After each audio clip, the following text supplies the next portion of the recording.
Assalamualaikum warahmatullahi wabarakatuh. Salam sejahtera untuk kita semua. Halo semuanya, kami dari Universitas Indrapasta PGRI, Prodi Pendidikan Ekonomi. Di sini kami akan memaparkan materi mengenai perdagangan luar negeri yang dibimbing oleh dosen kami, Ibu Mimanisma SE MM yang kami hormati. Di sini kami mendapatkan tema yaitu tentang faktor penghambat perdagangan luar negeri. Sebelum masuk ke materi, izinkan saya memperkenalkan anggota kelompok saya. Saya dari kelompok 2 yang beranggotakan Sofia Zahra dengan NPM 2021 14500699 dan ada saya sendiri Maria Immaculata Deliana dengan NPM 2021 14500693. Pada pembahasan materi kali ini, yaitu tentang faktor penghambat perdagangan luar negeri. Di sini kami mengambil 2 subtema, yaitu faktor internal dan eksternal. Untuk faktor internal akan disampaikan oleh Sofia Zahra. Kepada Sofia Zahra, saya persilakan.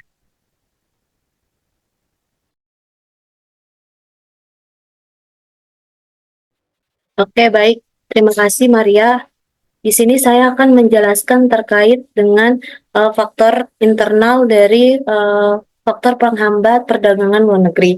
Yang pertama itu di sini ada persiapan teknis. Keharusan perusahaan-perusahaan ekspor-impor untuk memenuhi persyaratan berusaha ada kalanya tidak mendapatkan perhatian sungguh-sungguh. Persiapan teknis yang seharusnya telah dilakukan diabaikan karena diburu oleh tujuan yang lebih utama, yaitu mendapatkan keuntungan yang cepat dan nyata. Dari sisi eksportir, terdapat masalah yang timbul adalah kemampuan yang bersangkutan dalam menyiapkan dokumen-dokumen pengapalan serta itikat baik dan kejujuran untuk mengirimkan barangnya. Kemudian, perusahaan juga harus ekspor dan impornya itu harus menjaga reputasi perusahaannya. Di samping itu juga untuk menjaminkan kelangsungan izin usahanya. Kemudian dampak dari persiapan teknis ini juga ada kurangnya inovasi, kemudian juga ada teknologi yang usang dan juga kesulitan dalam mendapatkan sertifikasi produk ini dapat menyebabkan menghambat ekspor.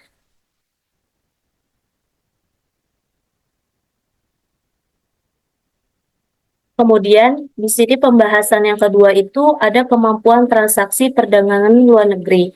Nah, keberhasilan transaksi ekspor-impor sangat didukung dan dilihat dari sejauh mana pengetahuan atau pemahaman eksportir-importir yang menyangkut dasar-dasar transaksi ekspor-impor, tata cara pelaksanaan, pengisian dokumen, serta peraturan-peraturan dalam dan luar negeri. Kemampuan dan pemahaman transaksi luar negeri juga sangat penting. Kemudian, perusahaan-perusahaan juga harus memiliki pengetahuan yang baik tentang prosedur dan regulasi perdagangan internasional untuk menghindari dari kesalahan yang dapat menyebabkan kehambatan. Kemudian, dari kemampuan transaksi perdagangan luar negeri ini juga ada dampaknya, yaitu kemampuan transaksi yang sangat kuat akan membantu perusahaan mendapatkan kesepakatan yang menguntungkan, menghindari masalah hukum, dan juga membangun hubungan bisnis yang baik dengan mitra dagang internasional. Kemudian yang ketiga ada pembahasan terkait pembiayaan. Nah, pembiayaan transaksi ini merupakan masalah yang sangat penting yang tidak jarang dihadapi oleh para pengusaha, eksportir, atau importir kita. Biasanya masalah yang dihadapi antara lain ketercukupan akan dana, kemudian fasilitas pembiayaan dana yang dapat diperoleh, serta bagaimana cara memperolehnya. Dalam hal ini, para pengusaha harus mampu mengatur keuangannya secara bijak dan mempelajari serta memanfaatkan kemungkinan fasilitas-fasilitas pembiayaan untuk pelaksanaan transaksi-transaksi yang dilakukan. Nah, dari dampak pembiayaan ini juga, dia itu ada pembiayaan yang memadai akan kemungkinan perusahaan untuk melanjutkan kegiatan perdagangan luar negeri dengan lancar, mengurangi resiko keuangan, dan juga harus meningkatkan probabilitasnya. Kemudian lanjut untuk pembahasan yang keempat ini ada terkait dengan kekurang sempurnaan dari mempersiapkan barang. Nah, kesalahan dalam mempersiapkan barang ini seperti kualitas yang buruk, kemasan yang tidak memadai, atau keterlambatan pengiriman dapat berdampak negatif bagi reputasi dan keberlanjutan bisnis. Kemudian, khusus dalam transaksi ekspor ini kurang mampunya dalam eksportir serta menanggulangi penyiapan barang. Hal ini dapat ya, Hal ini dapat menimbulkan akibat yang tidak baik bagi kelangsungan hubungan transaksi dengan rekannya di luar negeri. Kemudian, masalah-masalah yang ditimbulkan dari akibat hal-hal ini, itu yang pertama ada pengiriman barang terlambat disebabkan oleh kualitas administrasi dan pengaturan pengangkutan, pengaturan pemerintahan, dan sebagainya. Kemudian yang kedua itu ada mutu barang yang tidak dapat diperhatikan sesuai dengan perjanjiannya. Kemudian yang ketiga itu ada kelangsungan penyediaan barang sesuai dengan perjanjian yang tidak dipenuhi. Kemudian yang keempat itu ada pengepakan yang tidak memenuhi syarat. Kemudian terakhir itu ada keterlambatan dalam pengiriman dokumen pengapalan. Selanjutnya,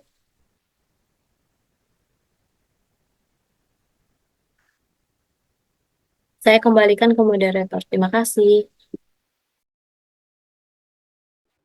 Baik, terima kasih Sofia. Di sini saya akan melanjutkan materi tentang faktor eksternal. Nah, apa aja sih faktor eksternal dari penghambat perdagangan luar negeri? Next.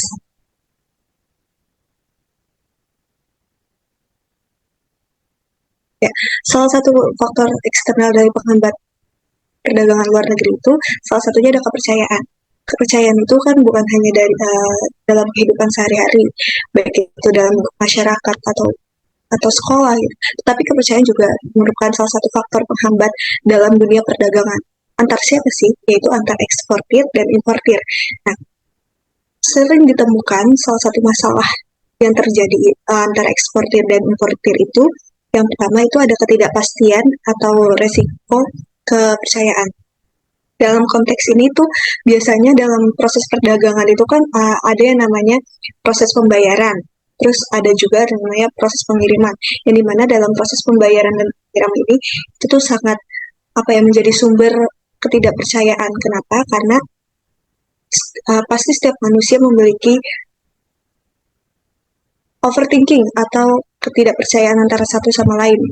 Jadi biasanya eksportir itu khawatir dia tidak mendapatkan atau menerima pembayaran dalam tepat waktu dan sesuai gitu jumlahnya sesuai jumlah yang disepakati.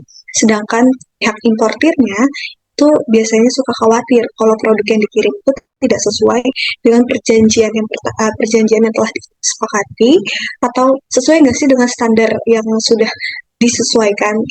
Kemudian ada asimetri informasi. Apa sih itu asimetri? Asimetri itu kayak sebuah kondisi yang dimana terdapat ketidaksamaan atau ketidakcocokan antara suatu hubungan. Jadi asimetri informasi ini di sini menjadi salah satu sumber utama juga dalam sebuah kepercayaan yang dimana biasanya tuh asimetri informasi itu terjadi ketika salah satu pihak itu dia mengetahui informasi yang lebih baik gitu, mengenai kualitas produk, kondisi pasar, atau kebijakan-kebijakan perdagangan lainnya, sehingga membuat salah satu pihak lainnya merasa rentan terhadap resiko penipuan atau ketidakseimbangan antara negosiasi tersebut.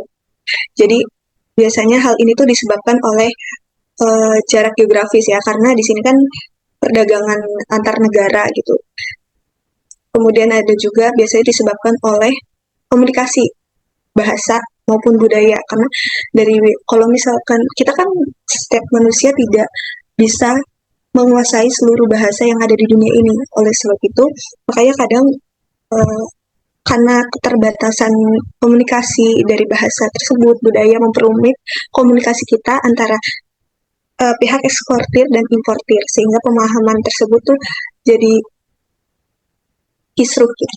Kemudian ada kepatuhan terhadap standar dan regulasi internasional, yang dimana setiap produk itu kan harus memiliki standar dan regulasi yang sudah yang ada gitu ya. Tetapi kan masih ada aja eksportir yang tidak mematuhi gitu. Jadi banyak pihak importir yang terus mencari pihak eksportir mana sih yang terbaik untuk mereka ambil. Nah, dari masalah-masalah yang sering terlihat ini biasanya dapat dicegah dengan menjaga mekanisme jaminan dan instrumen keuangan agar bisa membangun kepercayaan. Biasanya hal ini dilakukan oleh pihak keuangan, lembaga keuangan internasional. Itu biasanya mereka membuat letter of credit atau LC yang dimana dia itu berfungsi untuk jaminan pembayaran. Nah, dalam LC ini biasanya eh, memastikan pembayaran dapat dilakukan setelah syarat-syarat terpenuhi. Jadi instrumen keuangan ini berfungsi untuk membuat jaminan antara kedua belah pihak sehingga bisa membangun kepercayaan antara eksportir dan importir. Next.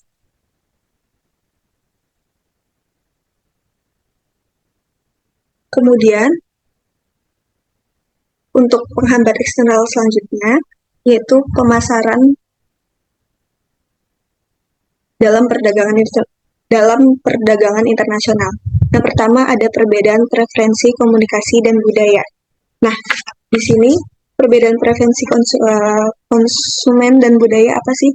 Jadi kan kita tahu ya, di dunia ini memiliki berbagai keanekaragaman budaya yang mempengaruhi cara konsumen tersebut tuh bagaimana mereka menerima produk, terus bagaimana cara komunikasi mereka menerima produk tersebut itu kan berbeda-beda sehingga di sini membuat preferensi konsumen itu berbeda-beda. Kemudian ada keterbatasan distribusi dan akses pasar. Di negara berkembang biasanya infrastruktur distribusinya tuh terbatas. Contohnya kayak jalan, terus kayak pelabuhan-pelabuhan dan fasilitas logistik itu menjadi salah satu penghambat produk sehingga dalam proses pengiriman tersebut tuh juga jadi tidak efektif. Dalam distribusi yang lambat dan tidak efisien tersebut, itu akan membuat produk tadi tidak bisa datang secara tepat waktu dan mengurangi kepuasan konsumen sehingga rating dari eksportir itu menjadi menurun. Kemudian ada hambatan bahasa dan komunikasi. Kita tahu di dunia ini banyak banget bahasa yang digunakan sehingga tidak pasti ya setiap manusia tidak bisa menguasai seluruh bahasa yang ada di dunia ini. Makanya salah satu hambatan itu bahasa dan komunikasi. Karena kadang kita tuh dalam perbedaan bahasa dapat menyebabkan salah pengertian dalam pesan pemasaran tersebut. Jadi kesalahan dalam menerjemahkan slogan atau deskripsi produk tersebut dapat menyebabkan kesalahpahaman terhadap budaya-budaya lokal yang pihak eksportir gunakan. Kemudian ada penyesuaian harga dan daya saing, yang dimana kita tahu ya daya saing sekarang tuh benar-benar lagi kejar-kejaran banget, apalagi sekarang dipengaruhi teknologi, yang dimana membuat pihak eksportir juga kebingungan untuk menetapkan harga, apalagi kita nilai mata uang kita di setiap negara itu kan berbeda-beda. Next, selanjutnya. Oke, untuk selanjutnya dalam hambatan eksternal perdagangan luar negeri itu ada sistem kota dan kondisi hubungan perdagangan dengan negara lain. Apa sih sistem kota? Jadi sistem kota itu adalah batasan jumlah barang tertentu yang bisa diimpor atau diekspor selama periode waktu tertentu. Kebijakan perdagangan internasional biasanya kota ini digunakan untuk melindungi industri domestik dari kompetensi asing yang berlebihan. Sistem ini bertujuan untuk menjaga neraca perdagangan, melindungi lapangan pekerjaan atau mengurangi ketergantungan pada barang impor. Sistem kota ini dapat menyebabkan peningkatan harga barang impor di pasar domestik. Jadi sistem kota ini dalam hubungan perdagangan luar negeri itu kayak suatu kebijakan yang ditetapkan oleh suatu negara untuk membatasi jumlah atau volume barang yang diimpor atau diekspor dalam waktu tertentu gitu. yaitu tujuannya untuk melindungi industri dalam negeri, terus menjaga stabilitas harga dalam negeri, terus mengontrol pasokan dan harga agar suatu barang itu tetap stabil. Next. Baik, sekian materi yang bisa kami sampaikan. Kurang lebihnya mohon maaf jika ada salah-salah dalam pemaparan materi. Kurang lebihnya mohon maaf. Wassalamualaikum warahmatullahi wabarakatuh. Terima kasih. Sampai jumpa.